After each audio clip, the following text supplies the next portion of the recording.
बाबा श्याम, हारे का सहारा, लख दातार, खाटू श्याम जी, नीले घोड़े का सवार, मौर्य नंदन, खाटू नरेश और शीश का दानी। जितने निराले बाबा श्याम के नाम और भक्त हैं, उतना ही रोचक इनका इतिहास है। आज हम जानेंगे कि आखिर क्यों राजस्थान में सीकर जिले के एक गांव खाटू के नरेश खाटू श्याम जी को पूरी दुनिया में शीश के दानी के नाम से भी क्यों जाना जाता है। कौन है खाटू श्याम जी और कैसे बने बाबा श्याम, इन सब के पीछे कौन सी पौराणिक कथा है। चलिए आज आपको बताते हैं खाटू श्याम जी की कहानी मेरी जुबानी।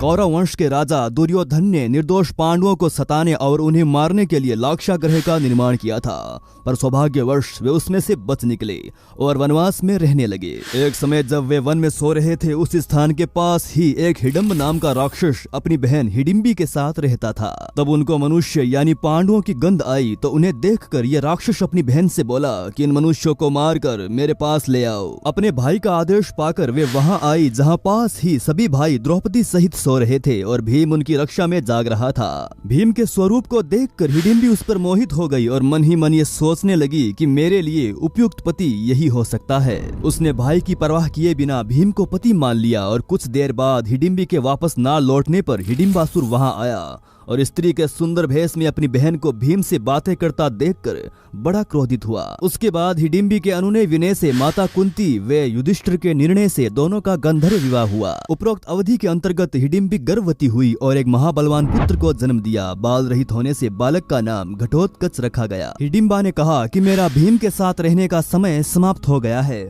और आवश्यकता होने पर पुनः मिलने के लिए कहकर वह अपने अभिष्ट स्थान पर चली गई और साथ ही घटोत्कच भी सभी को प्रणाम करके आज्ञा लेकर उत्तर दिशा की ओर चला गया। जल्द ही श्री कृष्ण के कहने पर मणिपुर में मुरदेती की लड़की कामकंटका से गंधर्व विवाह हुआ। वे कुछ समय बीतने के बाद उन्हें महान पराक्रमी पुत्र को जन्म दिया, जिसके शेर की भांति सुंदर केशों को देखकर उसका नाम बर्बरिक रखा गया। बल की प्राप्ति के लिए उसने देवियों की निरंतर आराधना करके उससे तीनों लोकों में किसी में भी उसके जैसा बल ना हो, ऐसा दुर्लभ अतुलनीय बल का वरदान पाया। देवियों ने बर्बरिक को कुछ समय वही निवास करने के लिए कहा और कहा कि एक विजय नामक ब्राह्मण आएंगे, उनके संग में तुम्हारा और अधिक कल्याण होगा। आज्ञा अनुसार बर्बरिक वहीं रहने लगे। तब मगध देश के विजय नामक ब्राह्मण वहां आए और 7 शिवलिंगों की पूजा की, साथ ही विद्या की सफलता के लिए देवियों की पूजा की। ब्राह्मण को स्वप्न में आकर कहा कि सिद्ध माता के सामने आंगन में साधना करो, बर्बरिक तुम्हारी सहायता करेगा। ब्राह्मण का आदेश पाकर बर्बरिक ने साधना में विघ्न डालने वाले सभी राक्षसों को यमलोक भेज दिया। उन असुरों को मारने पर नागों के राजा वासुकी वहां आए और बर्बरिक को दान मांगने के लिए कहा।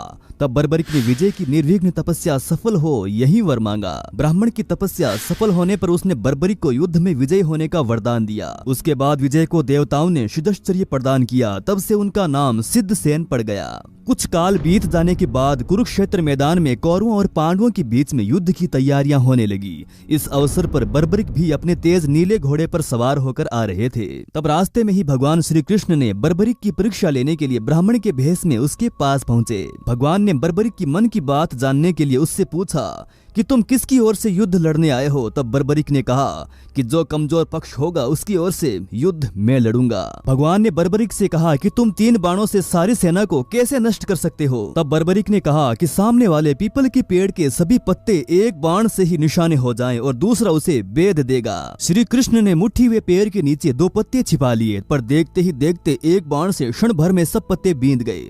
तब श्री कृष्ण ने देखा वास्तव में ये एक बार में सबको यमलोक भेज सकता है। तब ब्राह्मण बने भगवान कृष्ण ने बर्बरिक से याचना की। तब बर्बरिक ने कहा कि हे ब्राह्मण क्या चाहते हो। तब भगवान कृष्ण ने कहा कि क्या सबूत है कि जो मैं मांगूंगा वो मुझे मिल जाएगा। तब बर्बरिक ने कहा कि जब वचन की बात की है तो तुम प्राण भी मांगोगे तो मिल जाएंगे। तो ब्राह्मण के भेष में नटवर बोले मुझे तुम्हारा शीश का दान चाहिए। यह सुनकर बर्बरिक स्तब्ध रह गए और बोले मैं अपना वचन सहर्ष पूरा करूंगा, पर सत्य कहो आप कौन हो। तब भगवान नटवर ने अपना विराट स्वरूप बताते हुए कहा कि मैंने ये सोचा कि यदि तुम युद्ध में भाग लोगे तो दोनों कुल पूर्णतया नष्ट हो जाएंगे। तब बर्बरिक ने कहा कि आप मेरा शीश का दान तो ले लीजिए, पर मेरी एक इच्छा है कि मैं युद्ध को आखिर तक देख सकूं। तब भगवान ने कहा कि तुम्हारी ये इच्छा जरूर पूरी होगी। तब बर्बरिक ने अपना शीश धड़ से काट कर दे दिया। उसके बाद भगवान ने बर्बरिक के शीश को अमृत जड़ियों के सहारे पहाड़ के ऊंचे शिखर पर उगे एक पीपल के पेड़ पर स्थापित कर दिया। 18 दिन तक चले युद्ध में पांडवों को विजय प्राप्त हुई, साथ ही उन्हें अपनी जीत पर घमंड हो गया। तब श्री कृष्ण उन सबको लेकर वहां पहुंचे जहां बर्बरीक का सिर स्थापित था। बर्बरीक के सामने पांडव अपनी अपनी वीरता का बखान करने लग गए। तब बर्बरीक के सिर ने कहा कि आप सबका घमंड करना व्यर्थ है, जीत श्री कृष्ण की मृतिज्ञ से ही मिली है। बर्बरीक ने कहा कि मुझे तो इस युद्ध में श्री कृष्ण का सुदर्शन चक्र ही चलता नजर आया था। इसके बाद बर्बरीक चुप हो गए और आकाश से फूलों की वर्षा होने लगी। तब भगवान कृष्ण ने प्रसन्न होकर बर्बरीक को वरदान दिया कि कलयुग में तुम मेरे श्याम नाम से पूजे जाओगे और तुम्हारे स्मरण मात्र से ही सभी मनोरथ पूर्ण होंगे। हे भगवान, सभी भक्तों पर अपनी कृपा दृष्टि बनाए रखना। जय श्री खाटू वाले श्याम जी की। राधे राधे। दोस्तों, वीडियो अगर जरा भी अच्छा लगा हो तो वीडियो को लाइक जरूर कीजिएगा, अपने प्यारे मित्रों के साथ शेयर कीजिएगा और हमारे और आपके इस चैनल को सब्सक्राइब भी जरूर कीजिएगा। धन्यवाद।